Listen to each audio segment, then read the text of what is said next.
টানা ৩ দিনের ছুটিতে কক্সবাজারে পর্যটকের উপচে পড়া ভিড়। সমুদ্রের নোনা জলে গা ভাসিয়ে আনন্দে মেতেছেন সবাই। এই মুহূর্তে সৈকতের সুগন্ধা পয়েন্টে আছেন রিপোর্টার সুজাউদ্দিন রুবেল। সরাসরি যাচ্ছি তার কাছে।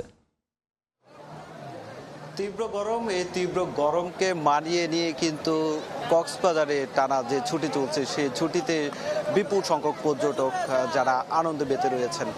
আমরা সকাল থেকে যে দেখতে পাচ্ছি প্রতিটি পয়েন্ট কক্সবাজার সমুদ্র সৈকতের লাবণী, সুগন্ধা, কলাতলী এই 3টি পয়েন্ট দিয়ে দলে দলে পর্যটকরা নামছে।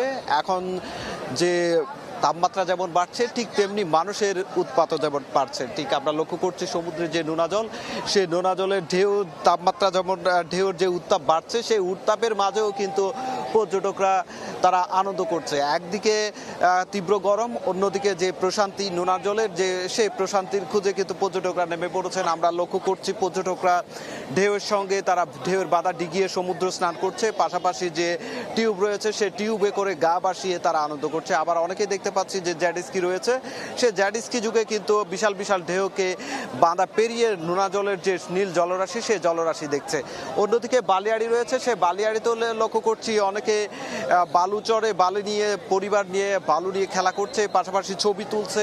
এভাবে কিন্তু আনন্দঘন মুহূর্তগুলো কাটছে। আবার যারা পর্যটকরা রয়েছেন তাদের যে আনন্দঘন মুহূর্তগুলো ক্যামেরা ফ্রেমে বন্দি করার জন্য এখানে ফটোগ্রাফার রয়েছে। সৈকতের 3টি পয়েন্টে প্রায় 600 থেকে 700 ফটোগ্রাফার রয়েছে। ফটোগ্রাফাররাও কিন্তু তারা ছবি তুলছেন। তারা বলছেন যে বিপুল সংখ্যক পর্যটক মহান মে দিবস এবং পাশাপাশি সাপ্তাহিক ছুটি দিনে যে টানা 3 দিনের ছুটি, এই 3 দিনের ছুটিকে কেন্দ্র করে কক্সবাজারের লাখেরও বেশি পর্যটক সমাগম। এবং সেই পর্যটকের সমাগমকে কেন্দ্র করে যারা এখানে ব্যবসায়ী রয়েছে, হকার থেকে শুরু করে শামুক, ঝিনুক, শুটকি ব্যবসায়ী সবাই খুব ভালো ব্যবসা করছে সেই বিষয়টি বলছে। তবে আমরা লক্ষ্য করছি যে হোটেল মোটেল জোন, যে 5 শতাধিক হোটেল মোটেল রয়েছে, 5 শতাধিক হোটেল মোটেলে একটি কক্ষ খালি নেই।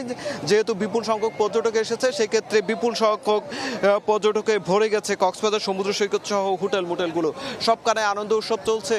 আর যেহেতু বিশেষ করে সাগরের যে উত্তাপ, ঢেউয়ের যে উত্তাপ সেটি বেড়েছে, তার কারণে কিন্তু আমরা লক্ষ্য করছি সকাল থেকে লাইফগার্ড কর্মীরা তাদের দায়িত্ব পালন করতে হিমশিম খাচ্ছে। প্রতিটি পয়েন্টে যেখানে 3টি টাওয়ার রয়েছে সেখানে 4টি টাওয়ার করা হয়েছে, পাশাপাশি লাল হলুদ পতাকা টাঙিয়ে পর্যটকদের সচেতন করা হচ্ছে। সচেতন করলেও কিন্তু আমরা লক্ষ্য করছি অনেক পর্যটক সেই সচেতনতা মানছে না এবং তারা নেমে পড়ে অনেকেই ঢেউয়ের বাঁধা ডিঙিয়ে অনেক দূরে চলে যাচ্ছে। আবার পরবর্তীতে তাদেরকে রেস্কিউ বুট দিয়ে তাদেরকে উদ্ধার করে নিয়ে আসা হচ্ছে। এভাবে কিন্তু পর্যটকদের আনন্দ যেমন থামছে না, ঠিক তেমনি দুর্ঘটনা এড়াতে যেমন প্রশাসন ব্যবস্থা নিয়েছে। আমরা লক্ষ্য করছি ট্যুরিস্ট পুলিশও রয়েছে, তারা প্রতিটি বক্সে অবস্থান নিয়ে পর্যটকদেরকে যেভাবে নিরাপত্তা দেওয়ার সেটি দেওয়া হচ্ছে। এবং পাশাপাশি আমরা লক্ষ্য করছি এখানে পর্যটকরা অনেকে এসে বাচ্চা হারিয়ে ফেলছে, হারিয়ে যাওয়া বাচ্চাদেরকে খুঁজে দিচ্ছে লাইফগার্ড কর্মী থেকে ট্যুরিস্ট পুলিশ এবং বিচ কর্মীরা সর্বদা সচেতন রয়েছে বলে জানিয়েছে ট্যুরিস্ট পুলিশ। তো এই ছিল আমার কাছে কক্সবাজার থেকে সব শেষ। আমরা সরাসরি ছিলাম কক্সবাজার সমুদ্র সৈকতে। 4 দশক ধরে আপনার ফাইন্যান্সিয়াল পার্টনার আইডিএলসি।